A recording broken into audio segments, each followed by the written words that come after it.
আজকে হঠাৎ যখন কোনো মেহমান আসলো তো ভাবলাম যে কি নাস্তা দিব, তো ঘরে তো আলু ছিল আর ফ্রিজে একটু চিকেন ছিল, সেটা দিয়ে এরকম মজার একটা নাস্তা বানিয়ে দিয়েছিলাম। আসসালামু আলাইকুম সবাইকে। আর এই নাস্তাটা বানাতেও যেমন সহজ, এটা কিন্তু খেতেও অনেক মজার। তো দেখেন আমি একটা ভেঙে দেখাচ্ছি আপনাদেরকে কতটা সুন্দর হয়েছিল এই নাস্তাটা। আর সন্ধ্যার নাস্তাও কিন্তু এটা বানিয়ে দিতে পারেন।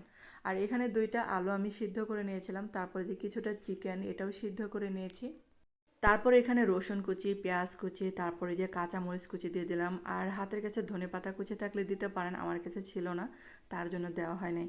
তারপরে এখানে যে কিছুটা চিলি ফ্লেক্স দিয়ে দিলাম আর যে ভাজা জিরা গুঁড়া দিলাম।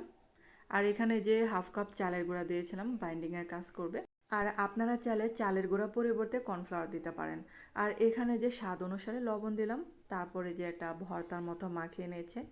আর বন্ধুরা, আপনাদের কাছে ছোট্ট একটা রিকোয়েস্ট, যারা আমার চ্যানেলে আজ নতুন জয়েন হয়েছেন কিন্তু এখন আমার চ্যানেলটাকে সাবস্ক্রাইব করেনি, তাদের কাছে প্লিজ অনুরোধ রইল চ্যানেলটাকে সাবস্ক্রাইব করে আমার পাশে থাকতে পারেন। তারপর দেখেন এখন এই যে চপের আকারে বানিয়ে নিচ্ছি। আর আমি আমার পছন্দ মতো শেপে বানিয়ে নিচ্ছি। আর এটা খেতে কিন্তু অনেক মজা, তো বানিয়ে দেখতে পারেন এই চপটি। তো আমার কাছে এই চপটি বানাতে অনেক সহজ লাগে। তো এই যে আমি কিন্তু বানিয়ে ফেললাম চপটি খুব সহজে।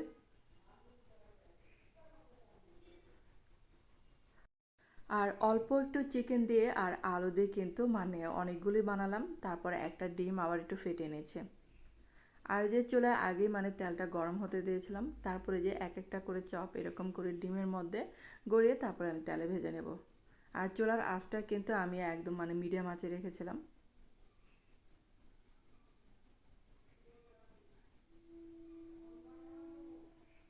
তারপরে যে এখন এই যে এক সাইড যখন হয়ে যাবে, উল্টিয়ে পাল্টিয়ে নামিয়ে ফেলতে হবে। আর এই চপটি আপনারা কিন্তু অবশ্যই ট্রাই করে দেখতে পারেন। তো আমার মতে মনে হয় সহজ একটা রেসিপি, যে কেউ কিন্তু বানাতে পারেন। আর এই যে দেখেন একটু একটু করে ব্রাউন কালার চলে আসছে। আর এগুলা কিন্তু দেখেন হয়ে গেছে, তো আমি চুলা থেকে নামিয়ে ফেলছি। আর এই কালারটা যখন চলে আসবে তখনই কিন্তু চুলা থেকে নামিয়ে ফেলবেন। আর এটা গরম গরম খেতে যে কি মজার, অবশ্যই কিন্তু গরম গরম খাবেন। তো হয়ে গেল আমার চিকেন আর আলুর চপ, অল্প চিকেন দিয়ে অনেকগুলোই বানালাম। তো এটা কিন্তু তিনজন বা চারজন অনায়াসে খেতে পারবেন। আর আমার এই রেসিপিটা যদি আপনাদের একটু হলেও ভালো লেগে থাকে তাহলে কিন্তু একটা লাইক দিতে ভুলবেন না। তো এখন এই যে ভেঙে দেখালাম আপনাদেরকে, দেখেন কতটা সফট হয়েছিল। তো সন্ধ্যার নাস্তাও কিন্তু বানিয়ে দিতে পারেন। ধন্যবাদ সবাইকে ভিডিওটা দেখার জন্য।